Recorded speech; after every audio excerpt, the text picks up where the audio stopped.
یو مثال د اغلیتې دا دی چاته اغلوته ورکول مطلب دا دی چې چا نه داسې تپوس کول چې ته یې پکې ګډ وډ کړي. موږ علاقه کې یو کس بابا و، نو هغه بابا د اغلیتې به ډېرې پیش کولې. نو دا بابا یو ځل تلی و چرندې له، هلته یې جومات کې لمونځ کوو امام سره.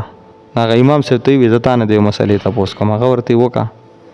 اوس مقتدیان یې ولاړ دي، دی ورته وویل د مسله دا ده که د الله رب العزت د رحمت نه یو سړی تښتي نو دا کافر دی که مسلمان؟ نو ستاسو ووایې کافر دی که مسلمان؟ مولي صاحب ورته وایي کافر دی. دی ورته وایي صحیح ده. دویم تپوس یې ترې وکړو که بغیر د ذبې څو غوښه خوري نو دا حلاله ده که حرامه؟ شرعي مسله خو دا ده چې بغیر د ذبې غوښه خوړل دا حرامه ده. هغه ورته حرامه ده. دریم تپوس یې ترې وکړو که بغیر د نکاح نه څوک د یو بیبي سره میلاویږي نو دا حلال دی او که حرام؟ هغه ورته دا هم حرام دي، زنا ده. دا ورته ټولو مقتدیانو په مخ کې ووایي چې باران د الله رحمت دی او باران چې کله وشي ته هم تېښته کوې زه هم تېښته کوم، چېرته سوري ته ځو نو موږ په دې کافر کېږو. نو د الله د رحمت نه تېښته که کفر وي خدا به کفر وي، دا کفر نه دی. هغه خبره خو ټیک ده. بیا ورته وی ګوره ټول خلک مایه خوري، اوس مایه خو ذبح کېږي نه بغیر د ذبح حلال دی، نه بغیر د ذبح نه غوښه خوړل دا هم حرام نه دي، مایه پکې حلال.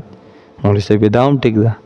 درېیم یې ورته ووي دا وینځي دا په شریعت کې بغیر د نکاح نه ورسره صحبت او کورواله جایز دی. ماریا قبطیه رضی الله عنها دا د رسول الله مبارک وینځه وه، د الله پیغمبر اولاد وته نه بغیر د نکاح نه ورسره صحبت کېدی شي.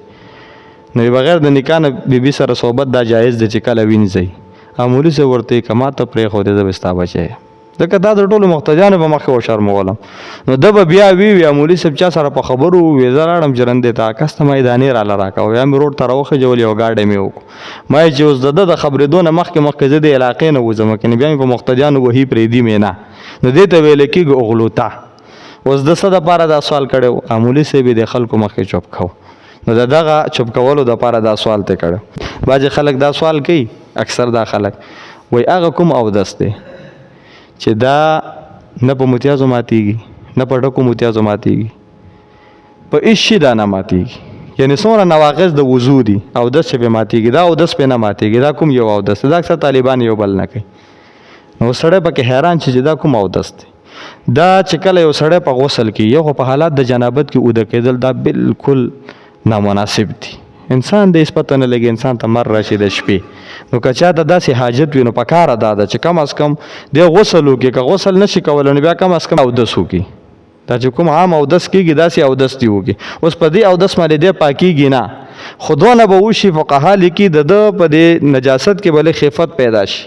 نو چې دې اودس وکړي څنګه چې عام اودس کې بس دا اودس دې وکړي بیا دې سملي. سهار چې څنګه خپل روټینګ وي ترتیب وي جمع دی اوبه ګرمولي لویې قصې وي نو هغه ترتیب باندې د ځان له بیا غسل وکړي، خو دا اودس دې وکړي.